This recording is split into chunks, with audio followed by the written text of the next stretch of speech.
Salut à tous les amis, ici la pause montre en direct de Montréal. Aujourd'hui, sortie du mois de février 2025, 5 montres au programme, beaucoup de françaises et un peu de suisses. On va avoir Swatch, Charlie, Bell Ross, Baltic et enfin Omega. C'est parti. Donc on va partir avec la Swatch Moonswatch édition 1965 qui vient tout juste d'apparaître sur Internet. Donc c'est une édition non limitée au prix de 275 euros. C'est une Moonswatch, donc on est toujours avec un mouvement à quartz suisse, 42 mm de diamètre, 47,3 mm de corne à corne, donc très contenu comme pour les Omega, 30 mètres d'étanchéité et 2 ans de garantie.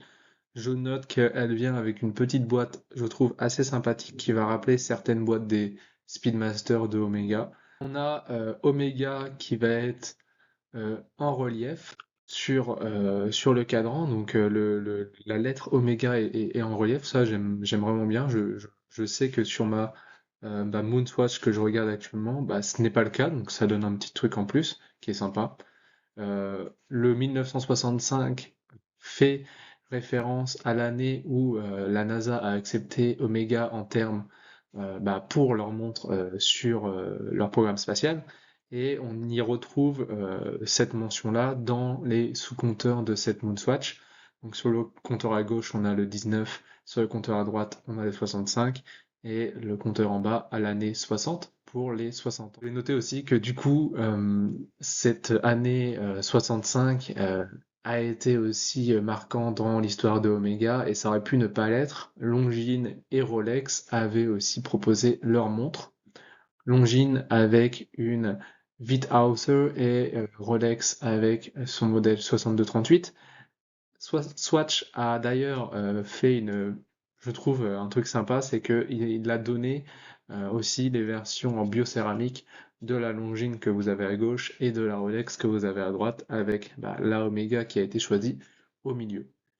Donc pour ceux qui ne savent pas à quoi ça ressemble à ça. Vous retrouvez la Longines Witt Nauer euh, sur la gauche et la Rolex sur la droite. Deuxième montre à présenter, c'est la Charlie Paris GRX Evo 3. Donc c'est une édition non limitée au prix de 365 euros et elle va comporter un mouvement Mecha Quartz à l'intérieur. Donc c'est quoi le Mecha Quartz?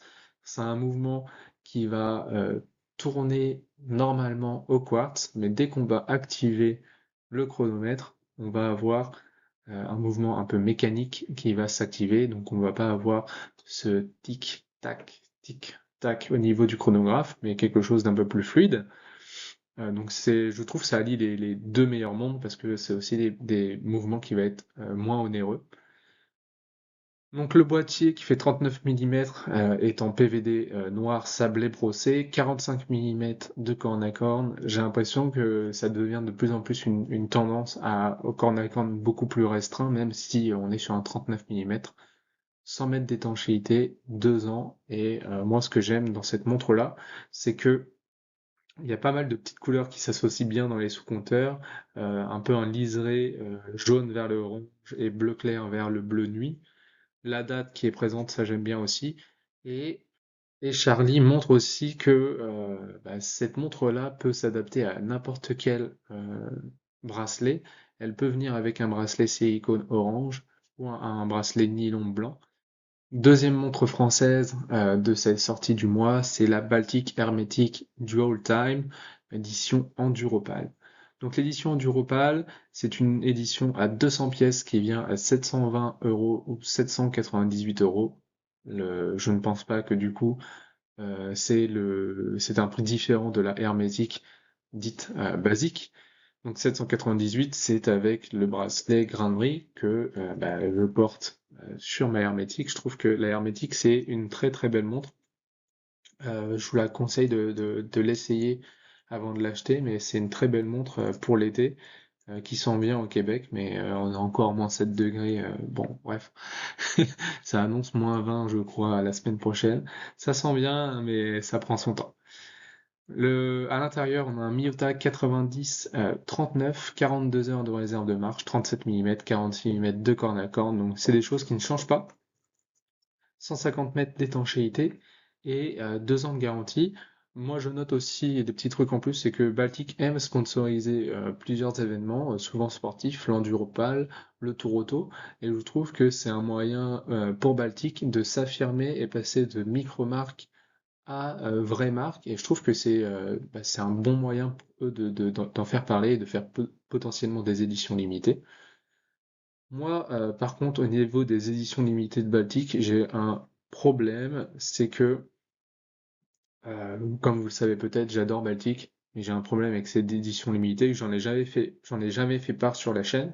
C'est que j'ai déjà eu une Baltic Micro Rotor édition A Collected Man. C'est une édition qui n'était jamais apparue avant, cette édition en forme de roulette pour le Micro Rotor. Je la porte, elle me va bien, enfin bref, j'aime bien. Et 1 an plus tard, je vois que Baltic sort une édition aussi roulette avec un bleu nuit qui ressemble quand même énormément à l'édition limitée.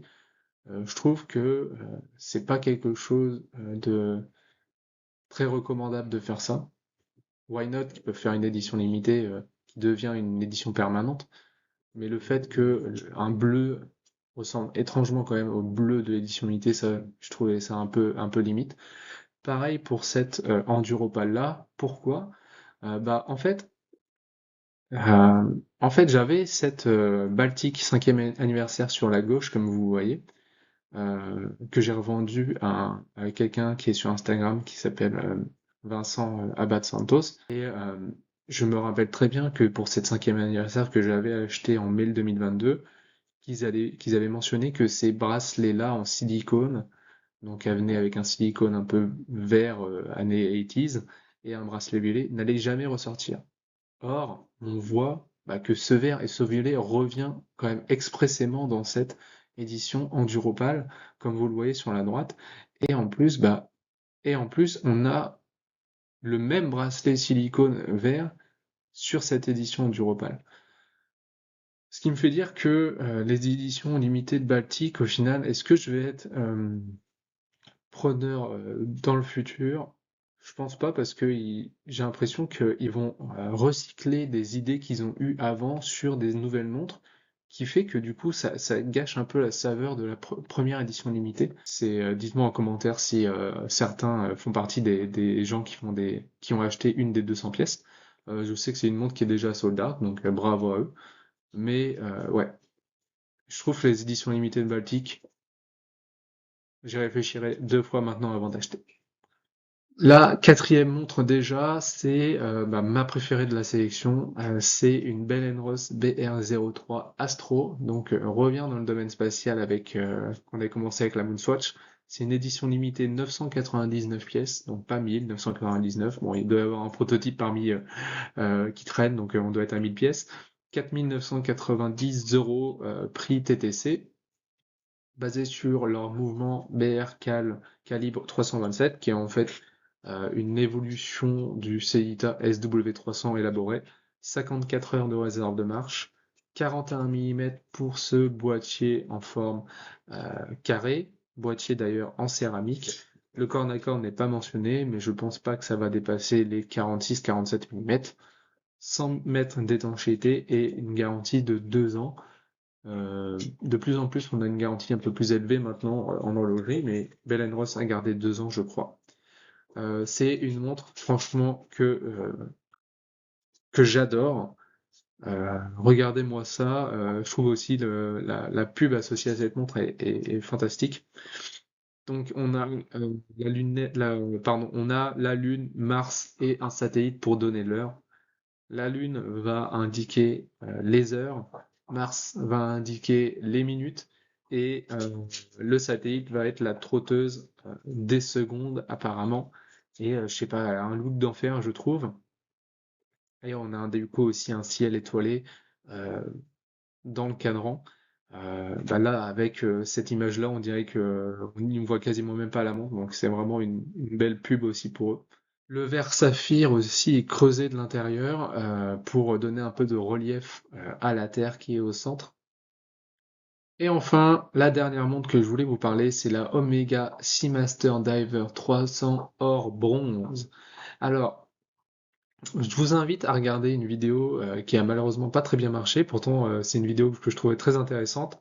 C'est sur les ors utilisés par Omega. Et Omega est coutumier du fait, avec leur Canopus, leur Moonshine, leur Sedna, et enfin leur bronze, le dernier venu. Donc j'en ai fait une vidéo, je vous invite à regarder sur la chaîne. Pendant que je parle, vous voyez la miniature de la vidéo. C'est vraiment une vidéo que j'ai bien aimé faire et que j'ai appris plein de choses avec. Donc l'or bronze, c'est quoi? Je vais juste vous spoiler là-dessus. C'est un or qui a une couleur bronze, mais qui va pas posséder du bronze à l'intérieur, avec un or 9 carats, donc environ 37% de bronze. 37% d'or. Donc ce qui va expliquer un petit peu le prix, 15 300 euros ou 30 700 euros sur le bracelet en or bronze. C'est le premier bracelet en or bronze de Omega. Donc à l'intérieur de la montre, on a un calibre 88-06 de Omega, 55 heures de réserve de marche, 42 mm de diamètre, 49,7 de corne à corne. Ça se pose très très bien sur un poignet de 17,5 comme le mien. 300 mètres d'étanchéité et 50 garanties par Omega. Donc le cadran, c'est un cadran en aluminium. Vous l'avez ici.